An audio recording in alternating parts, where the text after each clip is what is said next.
a recurrent web series organized by the Trinidad and Tobago chapter of the Internet Society and hosted by yours truly for tonight's episode, Kevon Swift, alongside my co-host, Vice Chair of the Internet Society Trinidad and Tobago chapter, Jacqueline Morris. Hello, everyone. Sorry, Jackie. Yes, I'm sure you're seeing lovely Jackie with her tresses on screen. Okay, with your dresses. As a quick housekeeping note, please feel free to ask your questions in the chat at any time during the discussions, and we'll be sure to address them as best as we can. Also, if you'd like to make an intervention directly using your mic, please use the raised hand function, and myself or Jackie will acknowledge you and give you the floor. Tonight's conversation is with our specially invited guest, Mr. Kirk Henry, CEO of iGovTT, the implementation arm of the Ministry of Public Administration and Digital Transformation under the Government of the Republic of Trinidad and Tobago.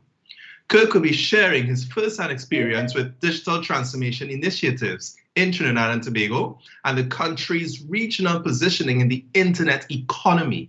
Of course, as you would have been able to tell from the last episode, the style of the conversations with series is informative but informal. So with that in mind, let's go straight to Kirk and get us started. Kirk, thank you for joining us for this evening's episode. How are you doing this evening? Kevon, firstly, thank you for being here, inviting me and having me. I'm a bit tired, battling with the stresses of operating in a pandemic environment, but I'm very happy to be here, excited to have this conversation. And we're really glad that you made the time to join us. And yes, we are all virtual 100% of the time. It's an interesting twist of a situation, I would say, compared to where we were a couple of years ago. And could you tell us a bit more, for those who are not familiar with your name or your brand, could you tell us a bit more about yourself? Sure. Well, I joined iGov as CEO in April 2018. I came in at a time when the company, was poised, I think, to take off and to do some interesting work.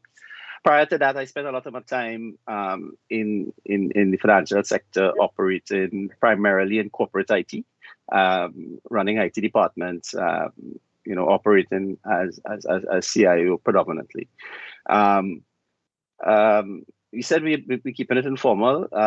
I love to play football. Whenever I get the opportunity, I have a set with the boys. I started off writing code as a programmer years ago, probably too many years ago. And I still believe that the best use of compute power is on the PS4, because I can't get my hands on a PS5 right about now. So that's just a little bit about myself. I think I love people. I think an organization runs on the individuals, and I truly believe I like to look at the glass as always half full as opposed to half empty. And what you see is what you get. Wonderful, Kirk. So we have the CIO from the financial sector, the programmer, the footballer, and CEO of iGovTT. On that note, what exactly is the role and function of iGovTT? Well, that's a good question.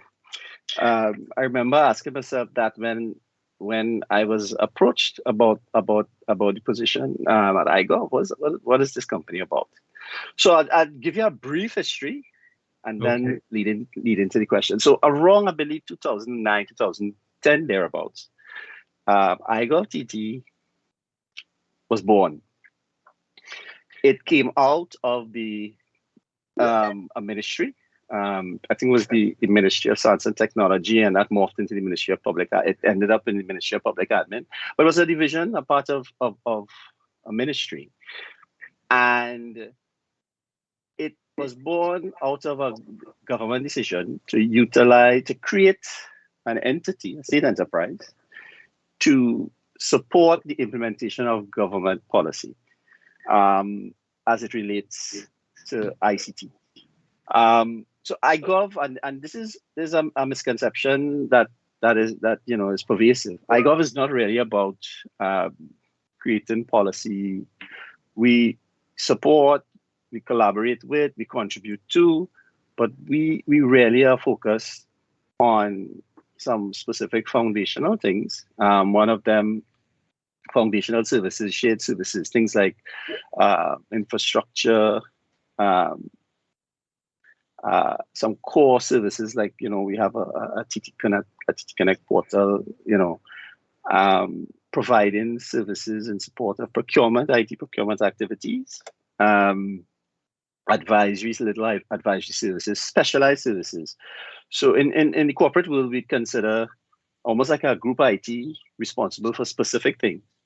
And subsidiary companies, in this case, ministries, departments, agencies, they would have their IT for specialized services. So they don't need to focus on what I would call in inverted commas, of course, low value activities. They could focus on the value added things that they could bring in pursuit of their individual missions. So I think that kind of encapsulates what iGov does. Wonderful. So I would think that iGov is essential for what would be those center of government type ministries and the services that will come from that.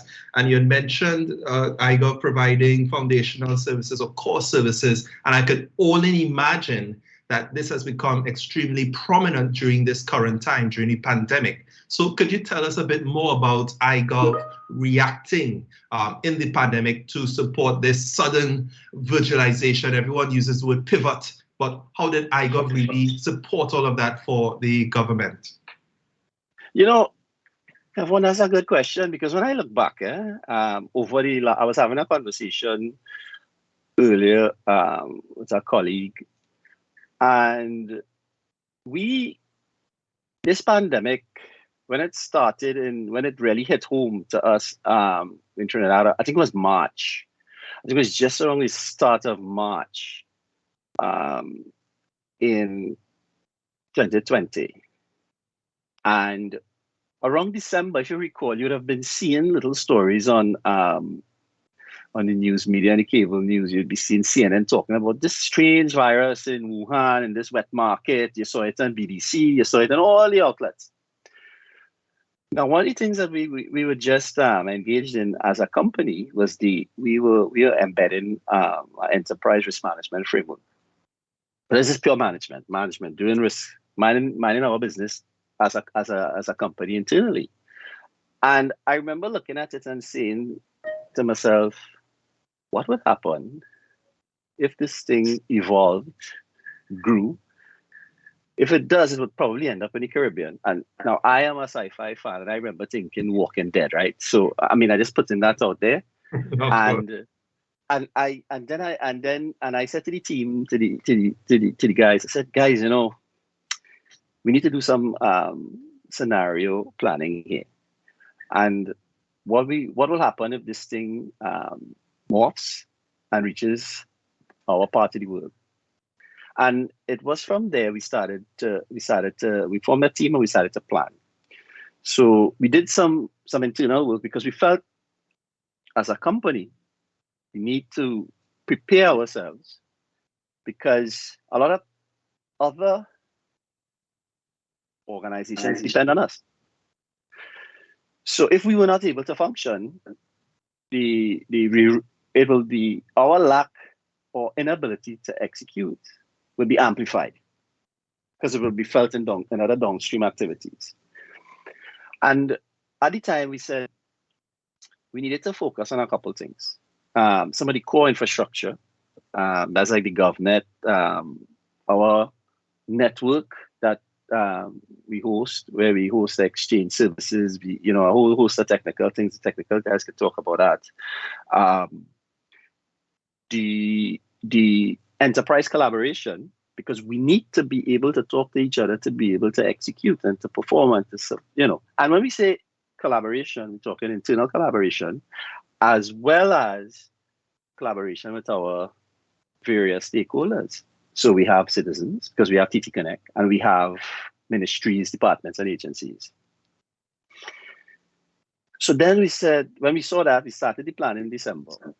And we were in the midst of an upgrade that was, which was long overdue on some of the infrastructure that we had. And, God, they always say God is a Trinity, right? In this case, it kind of was for us because we were right smack dab in the middle of making some upgrades to some infrastructural elements. And it was at that point in time, we started to roll out things like this platform that we are on here now, and started to train. First, we had to train ourselves to be comfortable and to operate and to work in a collaborative fashion. And then we had to evangelize about the tool to the ministries, to departments, etc., tell them, hey, this could happen. And if it does, this is a tool that could assist. We also accelerated some of the work we were doing around payments. So, for example, when the lockdown started, we had just implemented our payment module in tandem with the Ministry of the Office of the Attorney General, the Registrar's Office in particular, and the IPO office, so that people who needed to request, pay for a birth certificate, a marriage certificate, a whole slew of things they could. And now I want to be upfront. Now, I come from a background where we deal with electronic payments, the internet bank, and we have all these things. But for where we are, it may not be earth-shattering, but it was something that was important at the time for government, and it went a long way towards developing the muscle memory in terms of being able to execute, to not just plan and talk, but to actually do it. So we were able to get our implementation going in March. So it was payments. It was a focus on enterprise collaboration. Then as another thing that we did to enable our branch network, because we have centers, the TT Connect centers, as you know, we said to ourselves, if Kirk's Walking Dead scenario becomes a reality, we may not be able to open the centers, the TT Connect centers. So we introduce, again, tools that are a dime a dozen. We use them all the time when we shop on Amazon. To have virtual CSRs there, you could talk to a CSR, you could chat with a CSR, to make use of the tools, the bots, little things like that. Not the chattering, but important or innovative for the environment. We implemented those things, but we actually had implemented some of them before, but we accelerated the use. So what happened is, God really has to be a Trinity, because we put these things recognizing that we need to move the maturity forward in terms of customer service at our TT Connect centers, and it lined up perfectly with this horrible pandemic. So what eventually happened? We found ourselves responding to requests for these virtual meeting spaces to facilitate the enterprise collaboration. We had to do a slew of training imagine training. We deployed this and did some training with the cabinet. Now, you know how hard it is to get to these ministers who's busy, they solving problems and be there. Sometimes, we work with them all hours of the night, 10 o'clock, 11 o'clock, 12 o'clock, showing them. Around that time, we had implemented what we call a cabinet solution, where they would be able to have their meetings, their CAB meetings remotely, to look at their cabinet notes and minutes, and the AG and the Prime Minister could function. And so but that was a lot of change management was involved in that, because Correct. we talk about people, powerful people with healthy egos, accustomed to doing things their own way. We had to bring them along. So that was some of the thing, a major part of the work, because we felt that if we could keep command and control going, they would be in a position to continue to respond to the challenge that was happening around us, which was the pandemic. Another major thing we did, all in the collaborative space, was to start looking at simple but online case management. So in Trinidad and Tobago, I mean, since I know myself, I mean, I've only been in government for what, 3 years. Every ministry you go to, you have to fill out a form with a pen and a paper. But in a pandemic, you don't want to have people coming into offices to do that. You want to reduce the need for people to have to walk in and try. But the challenge was that everybody was ready to go online. Because in order to present something, you need to have something on the back end kind of thing so that you could present and, so that was a challenge. So one of the things we tried to do was look for patterns that we could use that are easily adaptable to multiple use cases.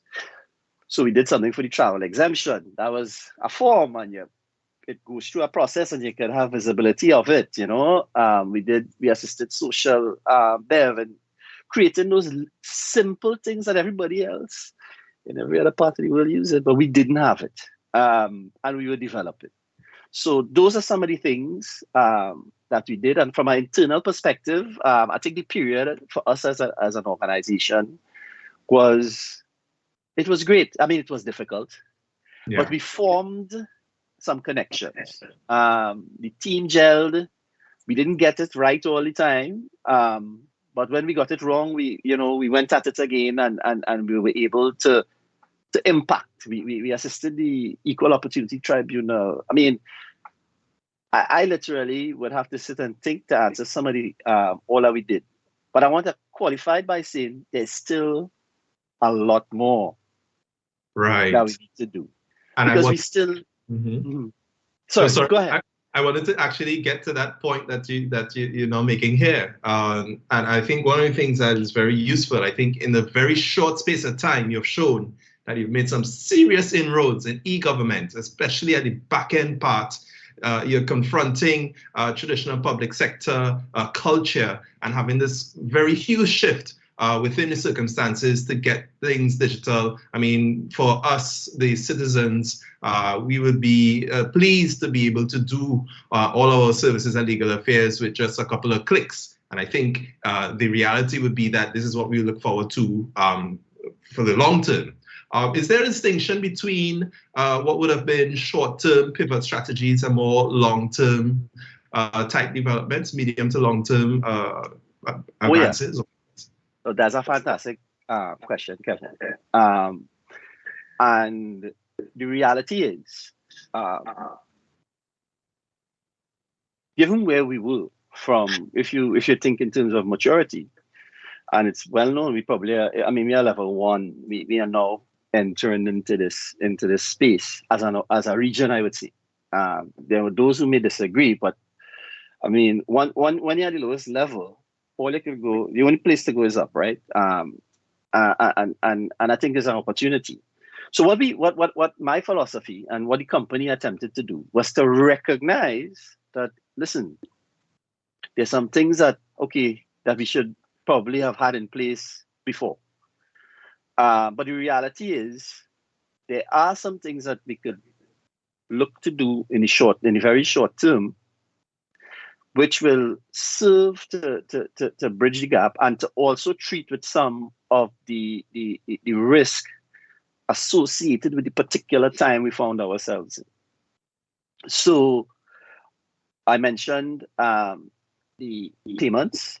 I mentioned the case management, not in the traditional big fancy sense, but the pattern is accept something, process it, allow the end user, the customer, the citizen, to see where it is along the line, allow somebody on the back end to monitor it, address it, do the processing and give a feedback. If you could automate that as much as possible, more power to us. And those things are, in a sense, we could white label that and share it among multiple people to create value and improve process. So that's a short-term thing. Another short-term thing would be to leverage some of these kind of tools to facilitate the enterprise-type collaboration to be able to run your projects, even though I am in my pajamas with my shirt on and my blazer on, because I have to do that because it's a pandemic. It's not the ideal solution, but it represents something that we could do in the short term to continue to be productive While, for example, some of the bigger things that need to happen, for example, it's been in the media, the whole notion of global identification, of global portals, so that you can have centralized services, so you can have integration of the glass for services across multiple departments, divisions, and agencies. Those are some of the longer term things. But if you try to boil the ocean while in the middle of a pandemic, I think the hurt will just continue. So that was kind of the strategy. So we would have introduced small solutions, small payments, to facilitate having some kind of service and moving us in any direction we need to do. So, for example, and while that was happening, for example, we would continue with some of the work for centralized or enterprise class health systems, which is projects that's going on looking at the social services enterprise systems to manage that activity at the Ministry of Social Development, to look at global document management, for example, which we deployed and we used it at the Office of the Prime Minister, and they're using it right now, but that needs to be replicated across the public sector, because if you improve those efficiencies as well, it ultimately will trickle down to customers and improve the overall quality of life for people as they transact their business. So, what you said, I think, is spot on, and we actually said, well, this has to be deliberate, because if you wait to get it perfect and right, chances are you're not going to move forward. Because, as I always tell the team, perfect tends to be the enemy of good. So that's kind of what we did as we operated during these times. Great. I wanted to highlight those things that you mentioned just now. I don't think people realize in a pandemic, social services, the fact that TNT has to coordinate at a global level, at a regional level, with CARPHA, with PAHO, with WHO. These are all things for which the iGovTT's offerings really facilitate in the background, and they may not be visible, but it helps us be where we are right now. Now, Kirk, you mentioned this, but before I move on to this other point that I have in my head, I just wanted to remind the audience of a message that our chair has posted there. This isn't a two-man show, so please feel free, bring forward the questions you may have, and we will address them and filter them as best as possible. So let me go back to the point I was just about to make. You mentioned at least twice this concept of digital maturity. Could you deconstruct that a bit? How is it measured? Where is TNT in terms of this digital maturity concept? Where we relative to the rest of the Caribbean? What is digital maturity? Okay, so I like to refer. When we say maturity, we're familiar with these maturity model indexes that speak to initial stages. Then you move to define, and then you move to manage and optimizing, etc. I may not be precise in Milan, but that's the concept. Now, in terms of maturity, the UN has this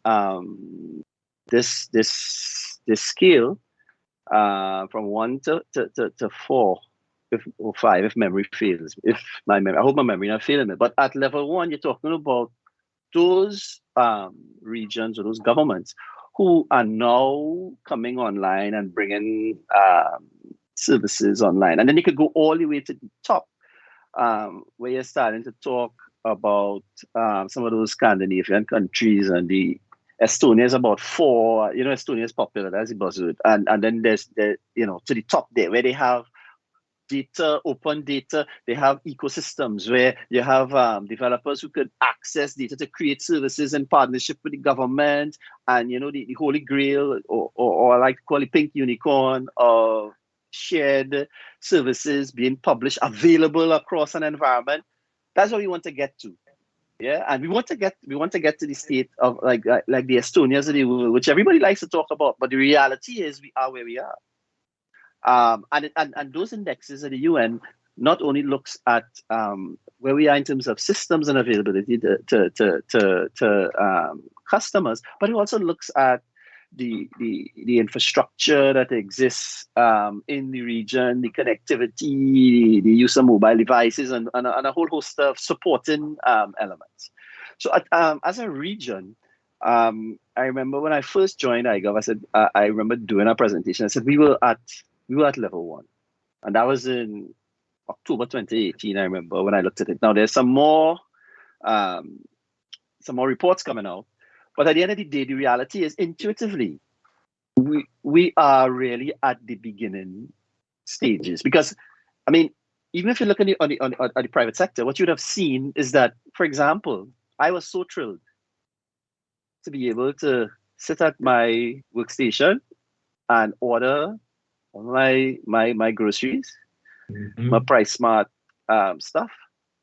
I'm not plugging anybody, I shouldn't have. Anyway, and just have it delivered. And it took a pandemic to do that.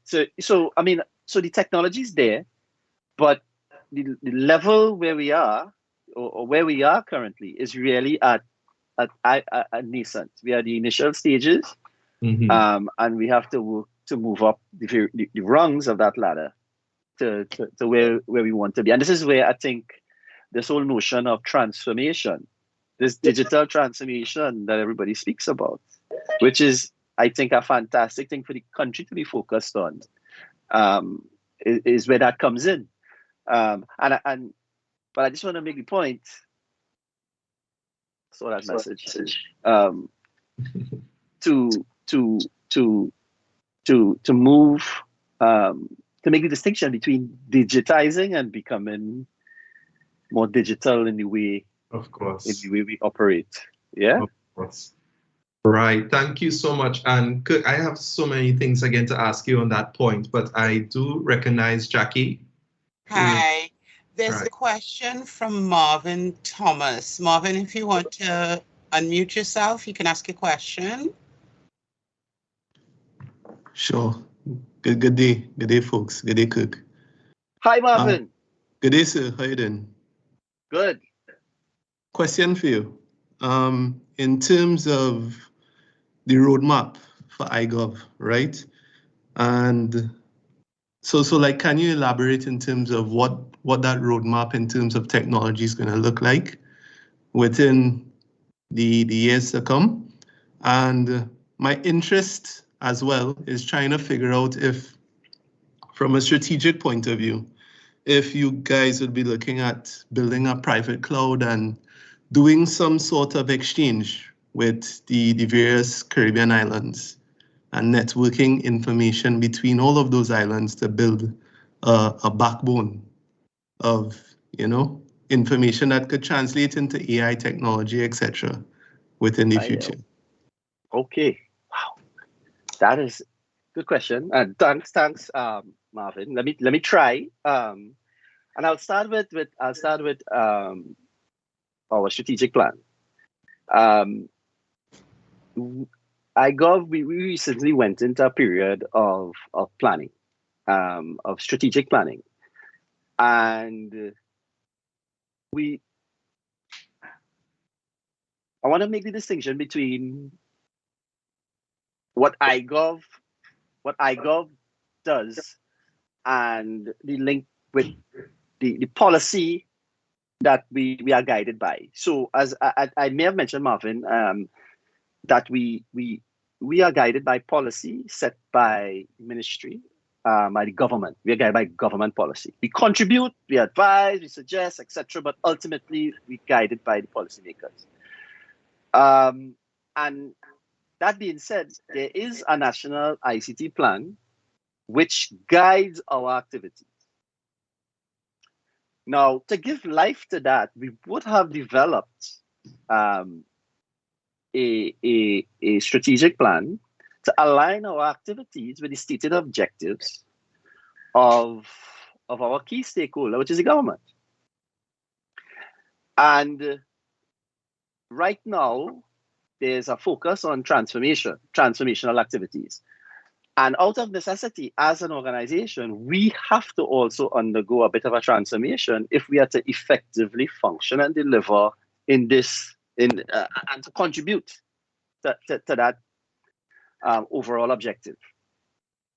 Now, internally, we have adopted a stance where we are kind of focused, again, aligning with what the government's policy is, but we have identified basically 5 or so areas, which will guide our activities over the next 5 years. One of them is operational excellence. So service excellence, which really revolves around, and this is like the base pillar, revolves around ensuring that the associated infrastructure, and not just hardware and software, but the associated processes as an organization are where it should be. The second one is the establishment of the appropriate digital platforms / offerings, which will form the basis of the offerings that we could provide as shared services to our client base, ministries, departments, and agencies. So I mentioned whitelisting services, payments, case management. There are a host of services that you could create and make it available to anybody because it's a common pattern. The other thing that the other part of what we're looking at is the use of what we call shared customer insight. The use of to make use of data to understand in our ecosystem what the customers, the citizens are interested in, what our clients in ministries, departments, and agencies are interested in, and other parts of the ecosystem would include suppliers, and to use that to create value as we go forward.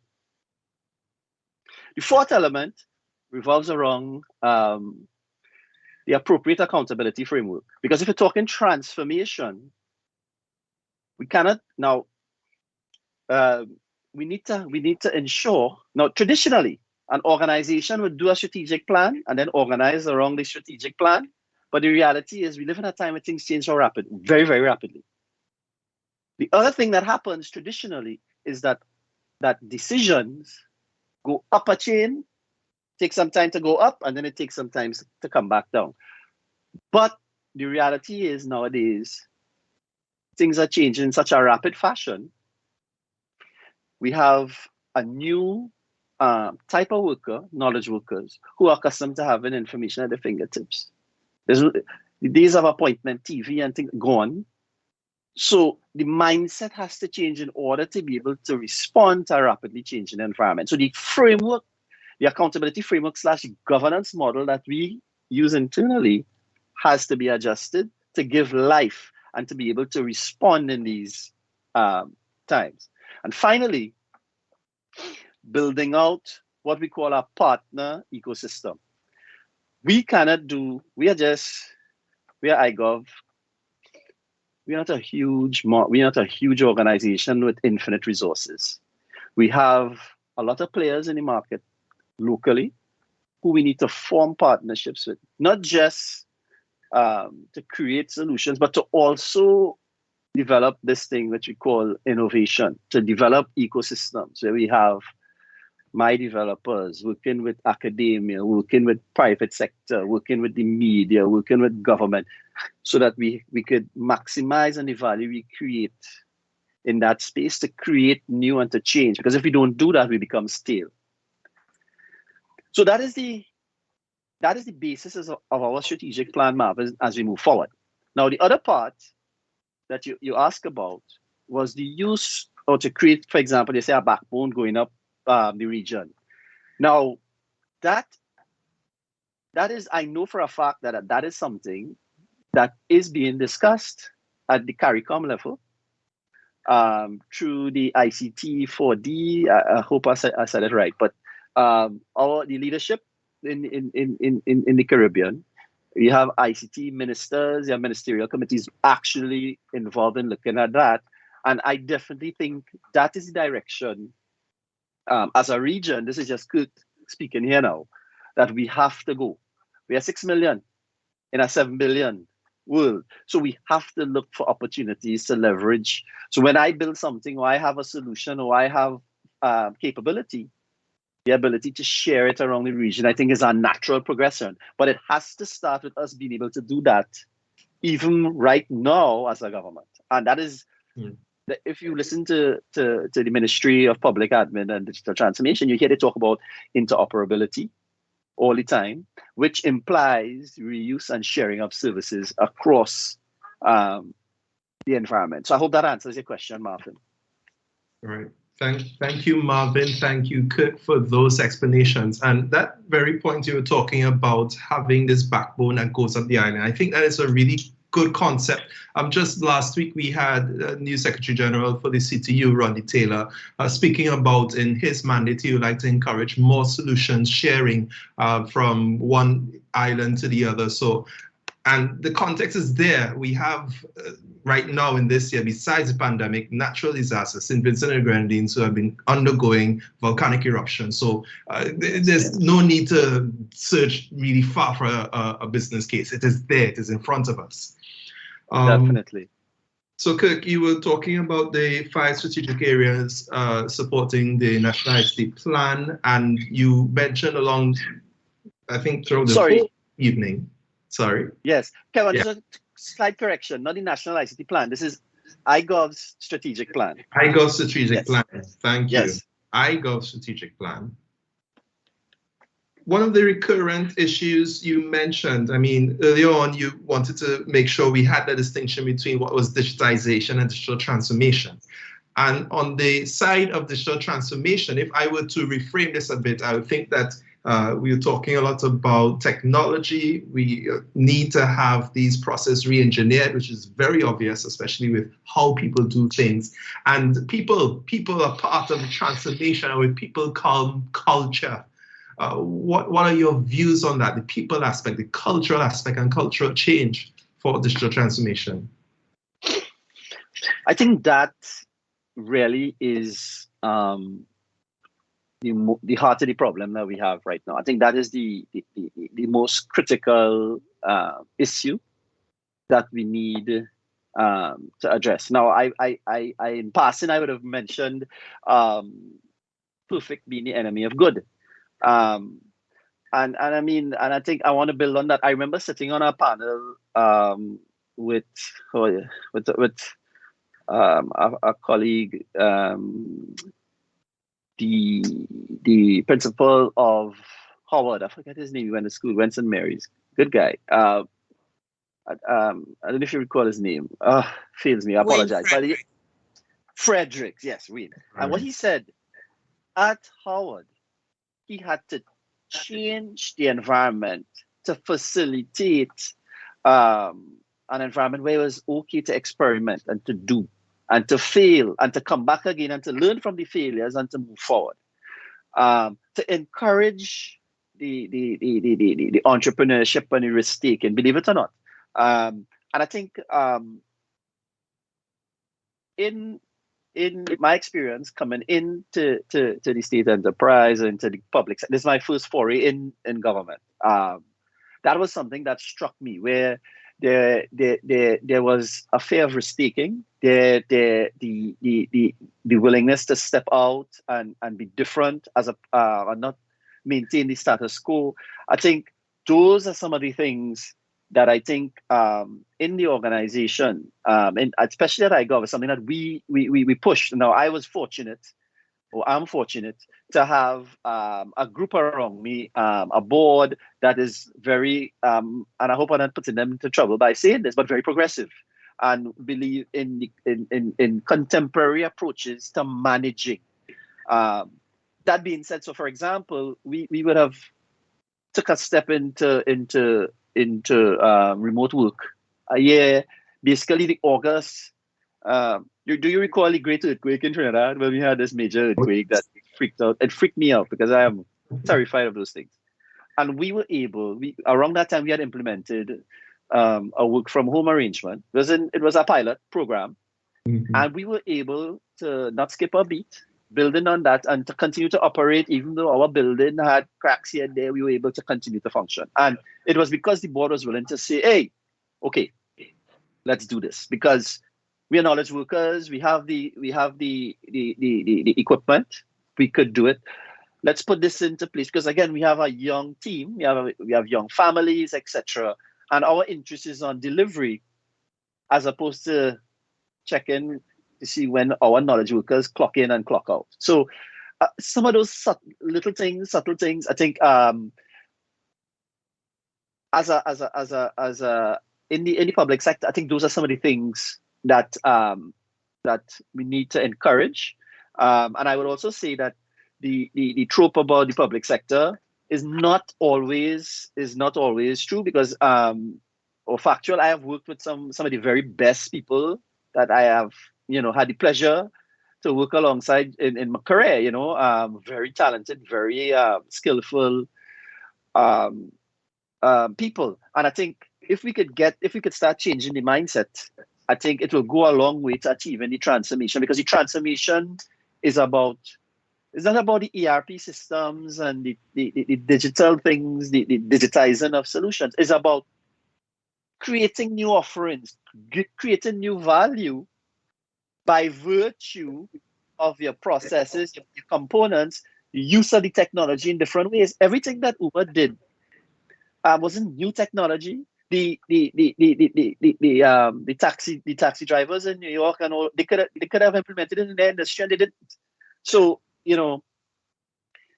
I think once we could get, when I joined IGO, I spoke about a renaissance. This is what we are pushing, and we evangelize it throughout ministries. We enjoy what we do, and we try to bring that freshness to make any change. We're not perfect, and I want to emphasize that we are at level 1. We have a lot to do, but what we see is the sky's the limit, and we feel, given where the ministry is, what they are pushing, I think they're on the right track. We are we're excited to support this transformation initiative. So that's how I see it. Culture is critical. All right. Jackie, anything happening in the chat? Yes, we have a question from Mario Gonzalez. Mario, you can unmute yourself and ask your question. Yes, good evening to Kirk, and I didn't get the other gentleman's name. Kevon. Kevon. All right. Kirk, you would know my wife very well. You all worked together at Unit Trust years ago, so you would remember my face, Cheryl Phillips Gonzalez. Oh yes, sure. Yes. So I've followed you along your trail of professional progression, and it carries with it to date an expertise I know you have behind you. So having said that, I just wanted to say that my interest here is representing my business colleague, who is a member of the society, and he asked me to fill in for him because he's on another webinar, and I am deeply interested in this session, so I said no problem. But our interest, we have our own what we call an academy. We are pushing decentralization in finance. So we are all about studying and teaching blockchain technology. We are about designing blockchain for digital payments and fintech services. And I'm so glad that you have a team that has an open mind in government, where you are putting in place systems and operations that would allow members of the private sector, as you said, and other organization-wide from within the region to be able to approach and bring to the table technology, systems, ideas that you can use and integrate for the better of the whole, for everyone. So we would like to make a contribution in that regard. Having said that, having heard all what you said and understand clearly in detail what you're faced with, and also admiring the tremendous inroads you have made and successes thus far.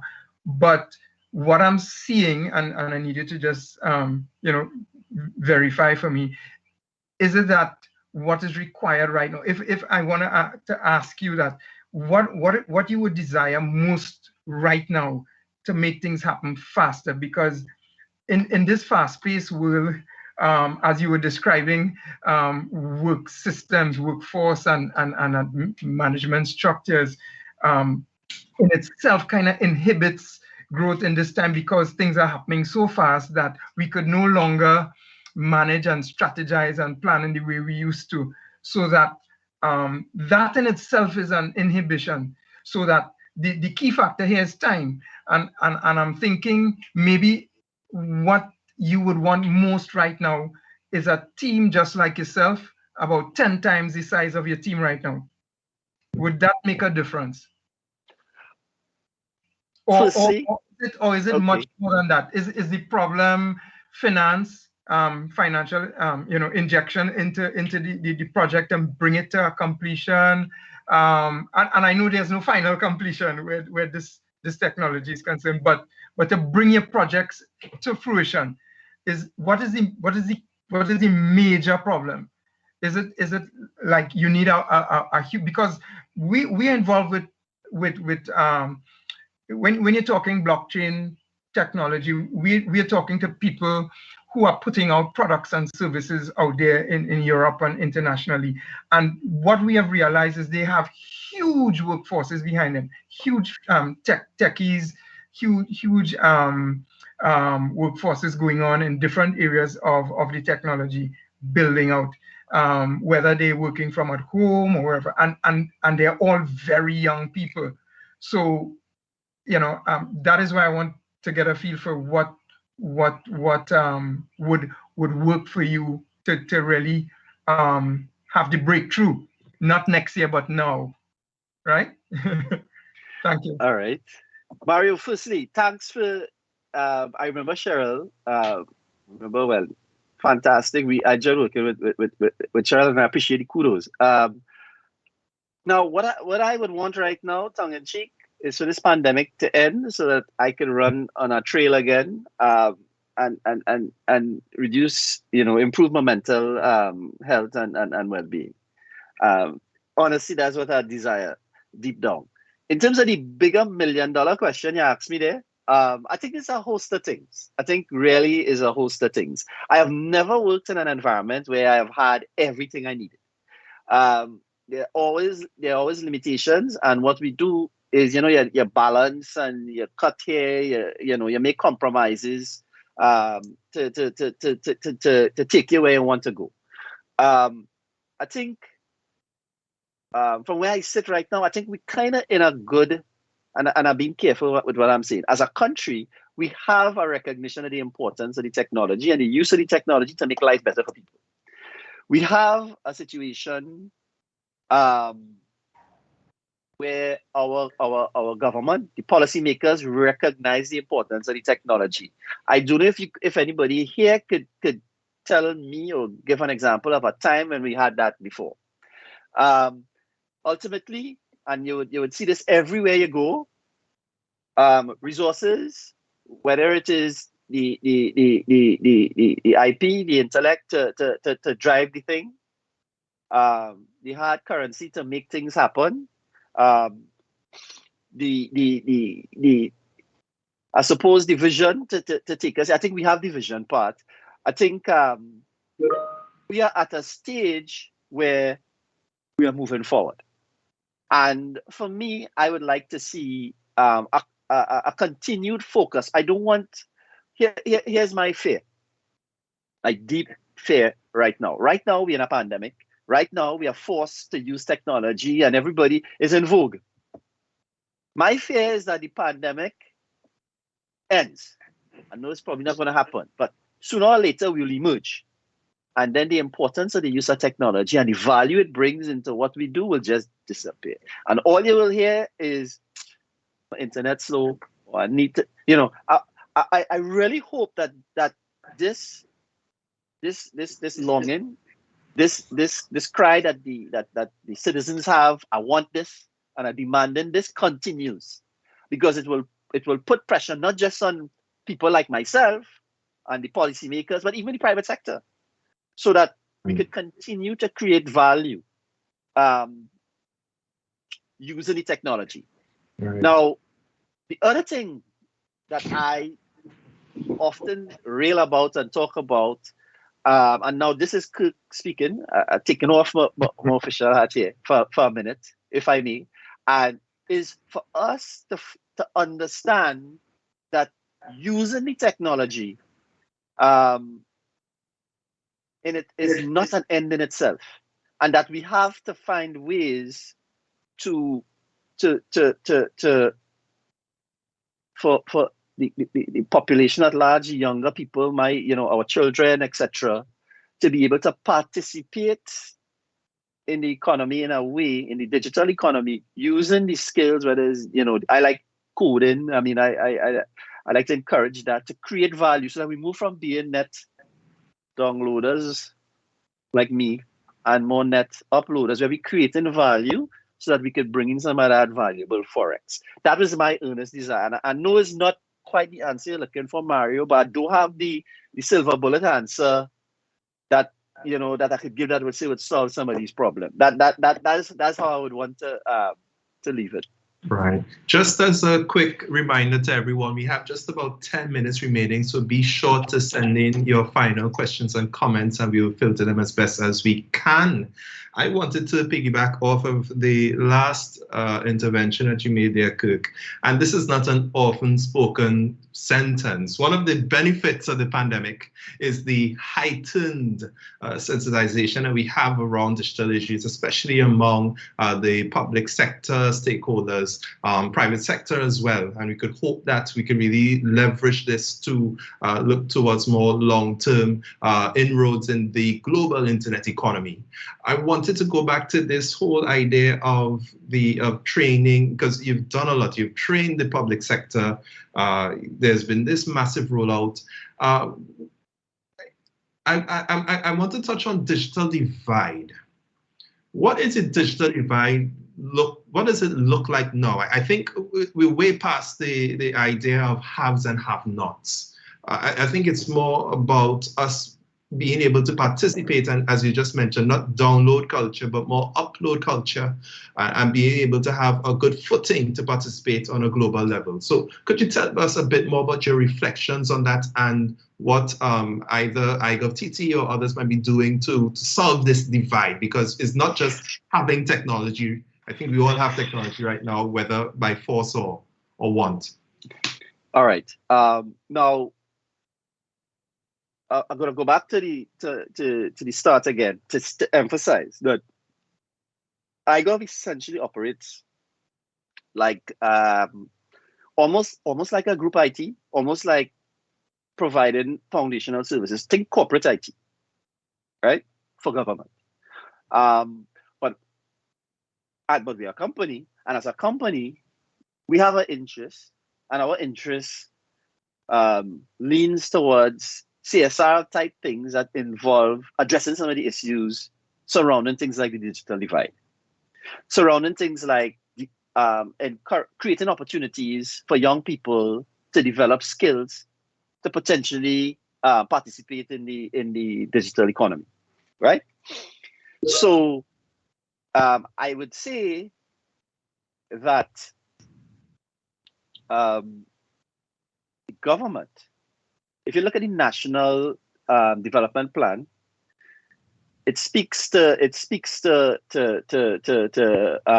bringing everybody along, etc. Now, I'm refilling me right now, but it does speak to those concepts. And if you look at the national ICT plan, it speaks to connectivity, encouraging participation, developing the sector, etc., which are not things that are directly in my remit, but I see that we are citizens. We are corporate citizens, and we would contribute to making that a reality. Now, to specifically answer your question, what we have tried to do as a company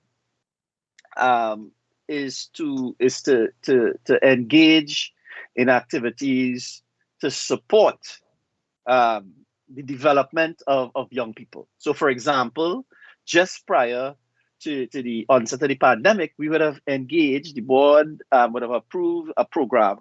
And I'm wearing the polo here, the Hack TT polo. Hack TT, yes. Right? And it was the intention of this was to bring in students, young people, software people, engineers, IT practitioners, etc., in our tertiary level institutions, and involve them in real world problems that exist. and challenge them and say, listen, you think you're good? Solve that problem. And expose them to practitioners in the industry. Some of the software houses are wrong. Some of the bigger ones, some of the Fujitsus and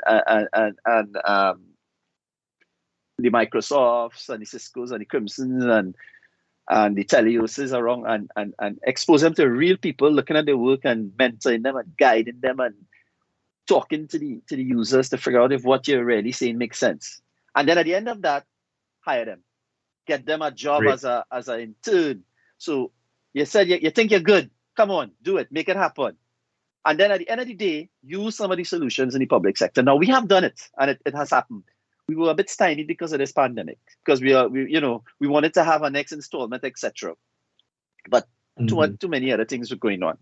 The other thing that we also do is we support the ministry, and I think it's important. Like, the ministry, for example, have embarked on a series of things, and I think it's important to give them the credit around access centers, so that people who in the vulnerable, they have access to a place where they could go and have safe internet browsing and access to compute power to play with the code, to play, to do your homework, to do some research.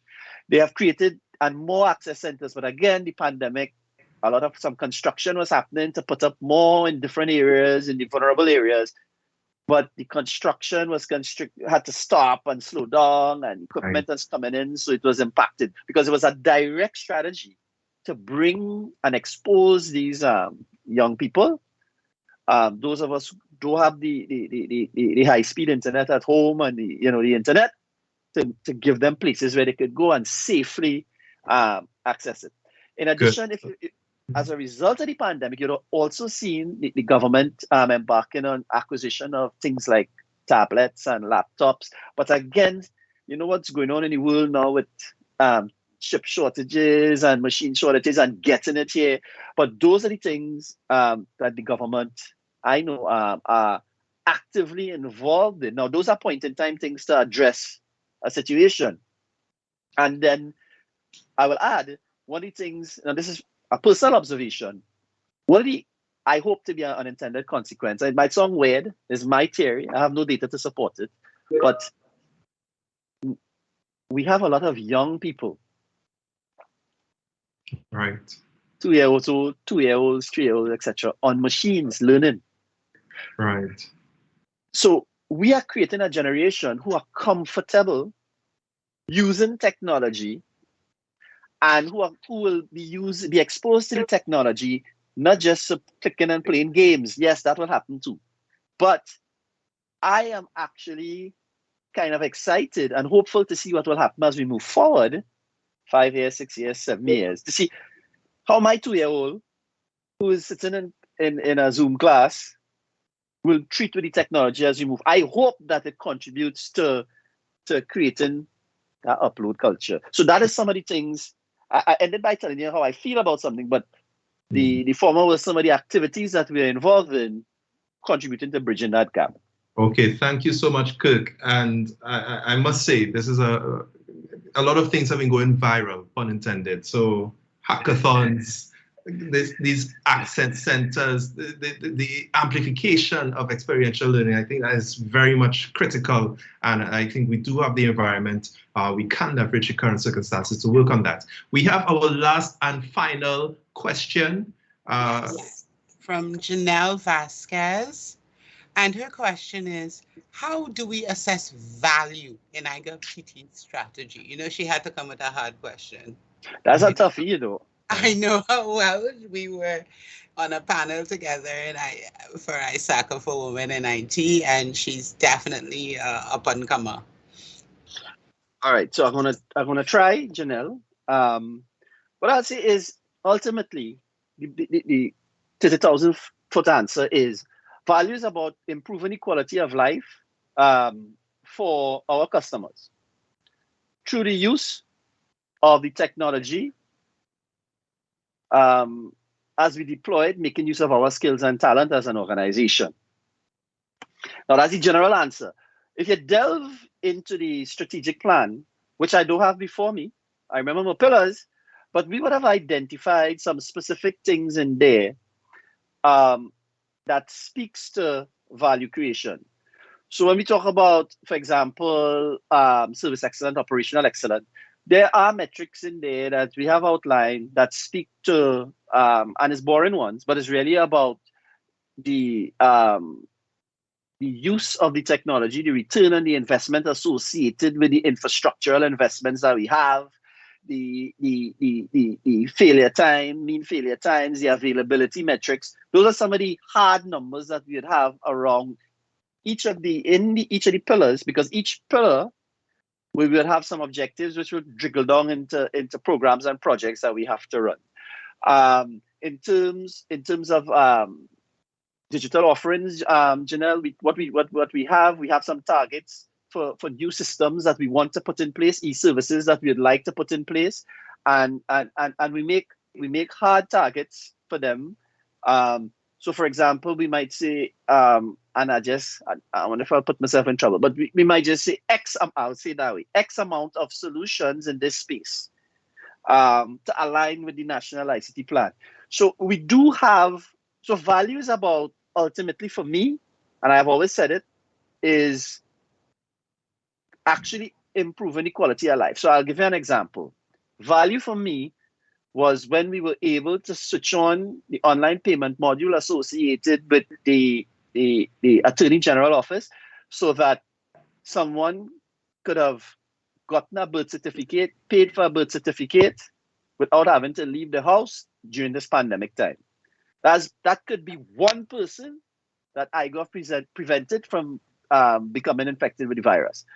And to me, just achieving that was worth it. And of course, it is amplified because now you have it for multiple services, for a host of other e-services that we offer. But value ultimately is impacting on the individual and the life. We have the hard metrics as a corporation, as an organization. We have those KPIs. I could list them out for you. But the one that is nearest and dearest to me are the ones that really impact people, because God gave me a few skills, not much. And I think what I try to do is to make a difference, my fellow, my citizens, the customers in the land. And that is what the organization has as our North Star in terms of looking for ways to create value through the use of our God-given ICT skills and talents. I hope that's a good enough answer. I think it was certainly a great answer. I hope Janelle feels the same way. I see she's typing right now. And folks, that brings us to the end of this evening's episode. We are out of time. We would have loved to continue talking with Kirk forever and ever, but unfortunately, as life would have it, we have to disconnect at some point. So I would say to Kirk, thank you so very much for being part of this evening's conversations. And I know Jackie, on behalf of the executive, would probably like to say a word as well. And yes, this is a series, and unfortunately next week we're going to have to take a break because we have the ICANN meeting, the Internet Corporation of Assigned Names and Numbers, of which ISOC-TT is a member. So we will be back the week after, and we have some amazing speakers lined up, especially, and we'll send out the information to you as soon as we can. So take a break next week. You can go check out ICANN because ICANN is free and open. ICANN is an organization, the organization that manages domain names. And you can register for free. You can attend the meetings. You can see how policy is being made about domain names and internationalized domain names in different languages and so on. So that would be super cool. If you want, we can put a link in the chat. And thank you very much for attending, and I hope to see you very soon. Thank you. Bye. And thank you very much, Kirk. Thank you so much. Anytime, Jacqueline. Okay. Bye, everyone. Bye. Bye.